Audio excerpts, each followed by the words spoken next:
Hey guys, welcome to this week's podcast episode for the Financial Freedom Podcast. And today I really have a special guest, Patrick Rogers. He's a serial entrepreneur and investor. Now he's he's personally coached hundreds of CEOs, organizations about M&A. So today's talk is going to be all about acquisitions, merger, getting a walkthrough through the process, and all of the pitfalls to avoid. So I'm really happy to welcome Patrick to the show and bring him on. So Patrick, welcome. Oh, thank you for having me, Chris. It's great to be here. We had connected through Podmatch, and tell us about your background, your story, and we'll get started. Yeah, you bet. Started out, I'm actually a recovering nuclear engineer. So I was an officer in the Navy, and I got out and got into sales and engineering for boiler chemicals for large industrial complexes. Did that for 15 years, rose up the ranks, and realized that corporate America is not going to make me rich. So I became an entrepreneur. I got into property management, and that's where I kind of cut my teeth on entrepreneur. Basically, got to a point where I was growing the company so fast that other people in this nationwide property management organization were like, "Hey, how are you doing that?" And that's what got me into coaching and consulting. And I had already done an acquisition, so that's led me to where I am today with mergers and acquisitions. So now what I do is I help business owners and CEOs double their business every year through acquisitions, right? So inorganic growth is, as we know, very different than organic growth. It's organic growth, maybe 15-20% a year. Inorganic growth, you can, literally double every year. So that's what I focus on now. Interesting. And I found your comment about corporate America is not going to get you rich because most people they think, oh, I can become the CEO of this company or I can work for this company. Dispel some of that myth or the thinking behind that idea. Yeah, I mean, it's possible, right? You can definitely rise the ranks and become a CEO and get some equity, or you could do it on your own, become a business owner and buy literally a new business every year and literally double every year. Like that's what we focus on. Is let's say you're a $2 million company now. Well, you're going to be able to, on all likelihood, if you're doing a good job of saving up some assets and preserving your company assets, and you have a good balance sheet, you'll be able to purchase a company for 2 million this year. So now you have on the books a company for 4 million. Again, you do the right things, you buy it correctly, it's got good cash flow, you're saving up a little bit. Next year, you buy a $4 million company. Now you went from 2 million to 8 million in 2 years. This is what happens. And then the next year we buy an $8 million company. Now you've gone from 2 million to 16 million in 3 years. This is what we're doing. Yeah. So it sounds like scaling and using other people's time and talent is a lot of listeners they're interested in what you just said, and so kind of walk them through the acquisition process, kind of benchmarks to look for, all of that. Yeah, Chris. So it's an interesting time. First of all, about why is acquisitions right now such a special time, and why now even versus like 8 years ago or 10 years ago? Well, there's a couple things that are happening before I actually dive into the process, if it's okay.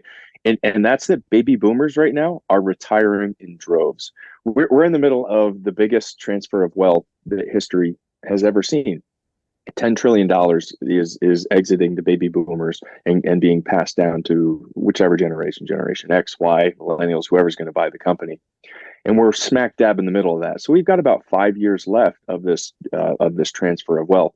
But what's happening is these baby boomers, because there's so many people that are exiting the market, it's pretty much a buyer's market. So somebody puts a business up for sale, right? And they've what happens is they put it up for sale with a broker typically. And there's some really good brokers and there's some that are more like realtors and they want to get the listing. So what do they do when they get a listing? They give you an overinflated value in that company. So this is happening all the time. They put it up for sale. And any idea, I'll ask to pose a guest, if you would, what percentage of businesses you think that are actually put on the market actually sell? I would say, I don't know, maybe less than 10%. That's my guess. Yeah, really good guess. It's like 16 or 18% right now. It was 20 and it's dropped even more. So they're putting these things on the market and they're not selling. So what happens if you're a retiree, like your mind is on retirement if you're trying to sell your business. So what ends up happening is they put it up for sale. they get a couple hits, people look at it, but nobody buys it because it's overpriced. And then the owner just stops getting, he or she's motivation just starts dwindling, right? And it starts dwindling more, and then they're putting less energy in the business, and then so the business starts shrinking. Things start falling apart, and then the value keeps going down and down. And what ends up happening is that business gets sold to a competitor for pennies on the dollar, or equipment gets sold, or fire sale, or they just shut it down.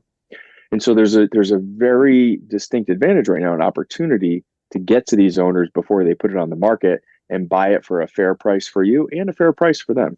Yeah. Yeah, I love that. And how do you know which because you hear all about on the news for example, Amazon or Google or these Coinbase, how do you know which ones to M&A, which ones to buy? Yeah. Kind of roughly. Well, what we do is like when we work with a company, first of all, the first thing we want to do is identify what is our overall strategy, right? You can just buy all different kinds of companies, but many times, if we do like a roll up, and this kind of goes into the strategy, what is your strategy? If you do something called a roll up strategy, that is also called, it's basically the same thing as multiple arbitrage.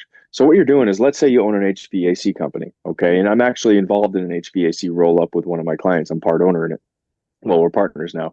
But what you do is, let's say you buy this HVAC company and you pay $5 million for it, and it has $1 million of EBITDA. And that's earnings before interest, taxes, depreciation, amortization. So that's basically the net cash flow, right? So you pay $5 million for this company. Okay. Does that make sense? Mhm. So now let's say you buy 10 of these, 10 of these companies at 5 million each, $1 million of EBITDA. So that's a multiple of 5 times the EBITDA. And that's how you find the value of a company. So the EBITDA, $1 million times, in this case, 5, which is actually pretty high for that side of a company, to get the price. When you put them all under one roof and it's all one company, that multiple goes up. So this is called multiple arbitrage. So if I bought 10 of those companies, put them under one roof, I paid 50 million for them, but the true value that I'll be able to sell them for, because they're all under one name or whatever, selling them to like a private equity company, you're probably going to get 80, 90 million for them, just creating millions out of thin air. This is multiple arbitrage, and this is why acquisitions is absolutely something, if you have not looked at, and you're a business owner with at least a $2 million business, you should be looking at. Absolutely. And so why aren't more CEOs focusing on acquisitions, that you're seeing? Yeah, good question, Chris. The reason is because we get so focused, we get so tunnel focused and visioned on our day-to-day business. We are, we're ego driven. I mean, I was a CEO. We're ego driven. This is my company. I'm focusing on this. I'm going to grow 20% every year, and this is what I need to do. I need to get a new sales manager. I need to get a new person on human resources. I need to train up the market. I need to outsource the marketing and oversee that. I need to get a new person to run the operations. And that's a lot of stuff. That's a lot of stuff to oversee. And you're spending a lot of time coaching and all this stuff. And the proper way to do it as a CEO is to identify what your strengths are, have somebody else do the other stuff so that you can focus on the growth of the company. That's your job as CEO. And so a lot of it has to do with just not being able to have a company that runs itself without you, so that you can focus on strategic partnership, high level growth, coaching of the management team, acquisitions, things like that. So it's just we just get so stuck in our day to day, and it's a paradigm too. That's all we know. I've got my business and I'm growing it. That's what's important to me. And we just don't think about these other things because no one's really talked to me. Nobody's really told me about this other way to grow, to be honest with you. They've heard about it, but they're not really like, it's maybe not for me, You mentioned this, the emerge. What other acquisition strategies do you recommend? So it's multiple arbitrage, and so there's a number of different acquisition strategies. One is horizontal. That's horizontal means you're buying pretty much your competitors, or you're buying the same companies that you, going into a new geographic market, right? So that's horizontal. Then there's vertical, which is purchasing your supply chain up and down your value chain. So you're purchasing your supply chain. So if I'm let's say I'm a fan company, right? Well, I buy and I assemble and manufacture fans. Well, I buy a motor from a motor company. So an example of a vertical integration would be purchasing that fan company. And why would we want to do that? Well, for a number of reasons. One is now I control that margin. So now I own that margin too. So I can control the price that this company is getting it. I can also control manufacturing. So in COVID in 2020, 2021, we all know that we're all buying everything from China. And if you were relying on a motor that was coming over from China, well, it was sitting on a ship for 2 months, for 60 days. So, how do we do that? Do I want to reshore? Do I want to find somewhere else to do it? And so now you have control of that vertical market, and you can also control the quality. And then the other, really the two other strategies is one, it's called complementary. And complementary is when you don't buy vertical or horizontal, your competitors, but instead you buy a company which is kind of synergistic, right? A company that maybe has the same decision makers, it's related, very similar, but you're not directly competing. So an example might be an HVAC contractor. Let's say there's a commercial HVAC contractor out there and they're doing boiler installs for somebody. Well, they don't do the plumbing aspect of it. They farm that out. They call up a plumbing company and they say, hey, can you guys come in and do this, right? Well, instead of doing that, they then buy or acquire a plumbing company. And now every time they do an HVAC bid, well, guess what? The plumbing goes with it. And so now they make that much more money. If the plumbing was $50,000 on this job and the HVAC was $50,000, now they have a $100,000 deal. And then the same thing with the plumbing company. The plumbing company now, for all their jobs, they can now bid the HVAC, and they all have unique relationships and unique customers. So when you buy a synergistic company, if you can make it work right, you end up getting logarithmic or hockey stick growth on organic growth. So not only do you have the inorganic growth, but both companies are going to get extra sales because you now are introducing new clients to each other and new jobs. Does that make sense, Chris? Yeah, I love that idea where you're synergy and you're exponential and you're basically, it's not linear. What are some, so when people are interested, they say they have a company or a practice, they want to put it up for sale or, acquire, where do most acquisitions go south, or some of the pitfalls to look out for? Really good question. This is, there's a couple things. One is, especially when you're doing a synergistic, it's different. Like if I'm buying a competitor, or if I'm an HVAC and I'm going to buy another HVAC company, and I've got my system down, my processes, I can buy another one and just have it run like my company and just get it going, right? Well, if I buy a plumbing company, things are going to be different. So when you purchase a company, there's two main areas where it falls down. One is not ensuring that when you buy it, you have a proper team of people that can keep the business going there, and they're motivated to run it. So if you purchase a company and you don't have certain things in place, like golden handcuffs or long-term employee management agreements, or a CEO who's already ready to come in and run it, people can leave. They can take their business elsewhere and steal your clients. So going into it, you have to make sure that the people portion of it is rock solid. And part of what we're doing here, we're not just buying a company for you as the CEO to go and run it. Like, that is not what you want to do. That is the absolute last thing you want to do. You want to purchase this company with a solid plan in place. Maybe there was a number two already, a number two person there, the COO perhaps, who's going to get promoted to the CEO and run the company for you, or whatever that is. That needs to be, or the owner that you're purchasing it from. Maybe you only buy 70% of it, and we do some kind of an earn out thing, and that owner stays there and runs it for a number of years until you sell it. But here's the biggest place where acquisitions fall down, Chris, and it's due diligence. We'll tell you all day long that their company is this amazing, wonderful paradise and this beautiful business that you should spend millions and millions of dollars for, and it might be. The truth is, we have to do a phenomenal job of due diligence and uncover the areas that it's going to be a risk. And that's the whole purpose of due diligence, is because the owners, they'll say that, all you got to do is X, Y, Z, and it's going to grow like crazy.